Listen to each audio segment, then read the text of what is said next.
Hi,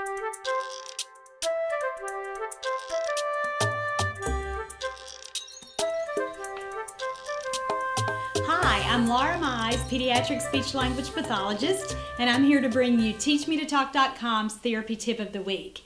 It's February, and that means Valentine's Day, and there's no better way to liven up your therapy sessions than to introduce holiday-related activities. Today we're going to be talking about making Valentine sensory boxes or sensory bins to use with toddlers and preschoolers that you're working with. Now, if you're a mom, you're going to have some different purposes for using these sensory boxes than a therapist would. So let's talk about what sensory boxes are and how we can change and adapt the materials to fit your needs.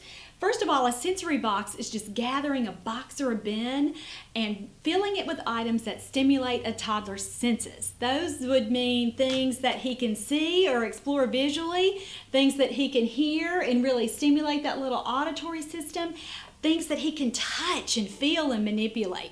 You may also be able to incorporate some things that he or she could smell in there. Now, as a mom, you're also going to again, probably have a different purpose for your sensory box. You might be using this as a diversion or an activity that you want your child to do while you are doing something else as a way to keep him or her purposefully occupied while you're busy. So if that's the case, you're going to want to make sure that you don't include anything that would be unsafe for that child to have without adult supervision. Now, the first thing that you're going to do when making a sensory box is consider what your filler is. And for younger toddlers or even babies, something that might work would be these silk rose petals. And again, because it's Valentine's Day, I got those from the Dollar Tree in pink, red, and white. So you could fill the box up with that, and then you'll add other items that again appeal to a baby's senses. So these cool glittery hearts would be a fun Valentine's Day related activity. You might try cookie cutters that the child can hold. I love that they're different shapes and sizes so that a child might visually explore these and do some experimentation with size. You could also target fine motor skills and cognitive skills with showing your baby or your young toddler how to fill the cup and then pour those. That's lots and lots of fun. Crinkly paper is a lot of fun for toddlers. And so again, you might want to save the wrappings and use that and help your baby dump and explore. Shiny beads, too, are always one of the favorite things that I put in sensory boxes for younger toddlers. All right, as a therapist, you're not really going to want to use the sensory box as a diversion. You're going to need to use it in a way that incorporate your therapy goals. Now, for you developmental interventionists or special instructors, you're going to be thinking about targeting your cognitive goals. That would be matching, sorting. Again, if you're an occupational therapist, you might be looking at the sensory components. How can I get this kid to regulate and calm down, and what kind of tactile experiences can we use in a therapy session that would promote that positive participation and again his regulation level. So for those kinds of kids, as that kind of kid's speech pathologist, my goal is just for him to sit and participate and pay attention to what we're doing. So then again, I'm looking for things that are very visually enticing. In this box, I used shiny, silky feeling package container that you might put as a filler in a birthday package. So again, you'll want to look for those things that are really appealing for a toddler to see. If you have a kid at this kind of level that would enjoy digging out stickers, you could hide lots of heart-shaped stickers in here and have the kid dig them out and maybe have a subsequent activity that you're going to put those stickers on a piece of paper. And again, remember, for this kind of kid, your overall goal is, will he stay and do the activity with me? So that's why you're going to want to really pay attention to things that are going to hook him and make him want to stay. Other things that I like to do with this kind of kid, again, are just hiding whatever my theme is, hiding objects that are related to that. But to take another step, I want to look at the kid's language skills, and so I might use objects that aren't related to Valentine's Day as a way to bring in those language things that we've been working on.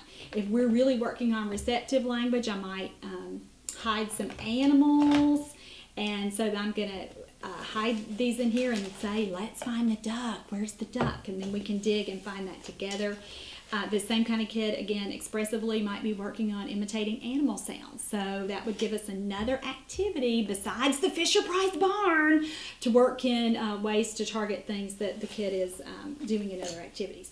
So again, that's kind of your second purpose or your second kind of sensory box. The last kind of sensory box that I want to show you is I think more of what therapists think about when we talk about sensory boxes. And for this kind of sensory box, you can use anything for your filler, and most common kinds of things to use would be rice that I have in here. Now, if you want to be a little bit more creative, you could color the rice and make it red and white to make it really Valentine's Day related. I'm a kind of get it and go girl, so I just left the rice plain. But again, you want to be sure that you're including a lot of filler material so that your child has a reason to stay with you. Now, tool use is really, really something you can target with sensory boxes. And so again, I have a measuring cup here. I have a big spoon to scoop. The other way that I like to use tools as a speech pathologist is just to see what I can get a kid to imitate. And if that's, again, a new concept for you, having a child imitate actions before he's developmentally ready to imitate sounds, words, or even later phrases, have I got a book for you? I'm working on a book about that now, Building Verbal Imitation with Children. So again, you can find out more therapy ideas with how to start at that level of imitation. So this is a great way to do that. Another thing you can do is build some little verbal routines with this kind of sensory box. So you might say some things repetitively that a child might try to imitate with you. One of my favorite little guys that I worked with who was on the autism spectrum, we did a ton of stuff with sensory boxes and building some verbal routines.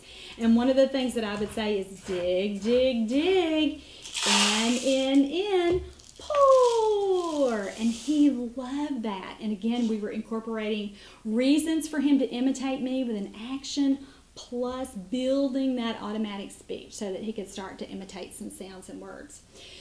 You can also use sensory boxes to target your language goals, like we just talked about in the previous sensory box with, you could use animals, you could use the kid's favorite characters. I have Woody here, I have Cookie Monster. You want to take this a step further and have a fun way to work with your kids on speech intelligibility. If you're working with kids on bilabials, or those would be your P's, your B's, and your M sounds, gather lots of objects that start with those sounds and hide them in the rice so that the child has to, again, have a reason to stay with you and practice those words as he uncovers the particular item. Here I have a bike, a boat, Buzz Lightyear, Mama, I have a baby, and again, poo. You can really look through your existing materials and come up with ways to creatively have a kid practice whatever your goal might be. Now at the bottom, written summary, look beneath the video so that you can get even more ideas for ways to use sensory boxes in your therapy sessions with kids over the next couple of weeks for Valentine's Day. My name is Laura Mize, and this was TeachMeToTalk.com's Therapy Tip of the Week.